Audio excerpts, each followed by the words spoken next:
السلام علیکم۔ ایک بادشاہ نے اعلان کر رہا تھا کہ جو اچھی بات کہے گا اس کو 400 دینار سونے کے دیے جائیں گے۔ ایک دن بادشاہ رعایا کی دیکھ بھال کرنے نکلا۔ اس نے دیکھا کہ ایک 90 سال کی بوڑھی عورت زیتون کے پودے لگا رہی ہے۔ بادشاہ نے کہا کہ تم 5-10 سال میں مر جاؤ گی اور یہ درخت 20 سال کے بعد پھل دیں گے، تو اتنی مشقت کرنے کا کیا فائدہ؟ بوڑھی عورت نے جواب میں کہا، جو ہم پھل کھائیں وہ ہمارے بڑوں نے لگائے تھے اور اب ہم لگا رہے ہیں تاکہ ہماری اولاد کھائے۔ بادشاہ کو اس بوڑھی عورت کی بات پسند آئی۔ حکم دیا اس کو 400 دینار دیے جائیں۔ جب بوڑھی عورت کو دینار دیے گئے وہ مسکرانے لگی۔ بادشاہ نے پوچھا کہ کیوں مسکرا رہی ہو؟ بوڑھی عورت نے کہا کہ زیتون کے درخت نے 20 سال بعد پھل دینا تھا، جبکہ مجھے میرا پھل ابھی مل گیا ہے۔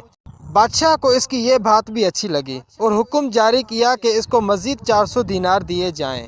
جب اس عورت کو مزید 400 دینار دیے گئے تو وہ پھر مسکرانے لگی۔ بادشاہ نے پوچھا کہ اب کیوں مسکرائی؟ بوڑھی عورت نے کہا کہ زیتون کا درخت پورے سال میں صرف ایک بار پھل دیتا ہے، جبکہ میرے درخت نے 2 بار پھل دیے ہیں۔ بادشاہ نے پھر حکم دیا اس کو مزید 400 دینار دیے جائیں۔ یہ حکم دیتے ہی بادشاہ تیزی سے وہاں سے روانہ ہو گیا۔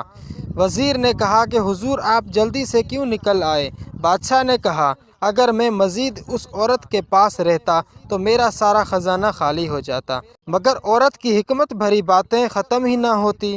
اچھی بات دل موہ لیتی ہے، نرم رویہ دشمن کو دوست بنا دیتا ہے، حکمت بھرا جملہ بادشاہوں کو بھی قریب لے آتا ہے۔ اچھی بات دنیا میں دوست بڑھاتی ہے اور دشمن کم کرتی ہے، اور آخرت میں ثواب کی کثرت کرتی ہے۔ آپ مال و دولت سے سامان خرید سکتے ہیں، مگر دل کی خریداری صرف اچھی بات سے ہو سکتی ہے۔ تو یہ تھی آج کی ویڈیو۔ تو انشاءاللہ نیکسٹ ویڈیو پہ ملاقات ہوگی۔ تب تک کے لیے اپنا خیال رکھیے گا، چینل کو سبسکرائب کرنا نہ بھولیے۔ اللہ حافظ۔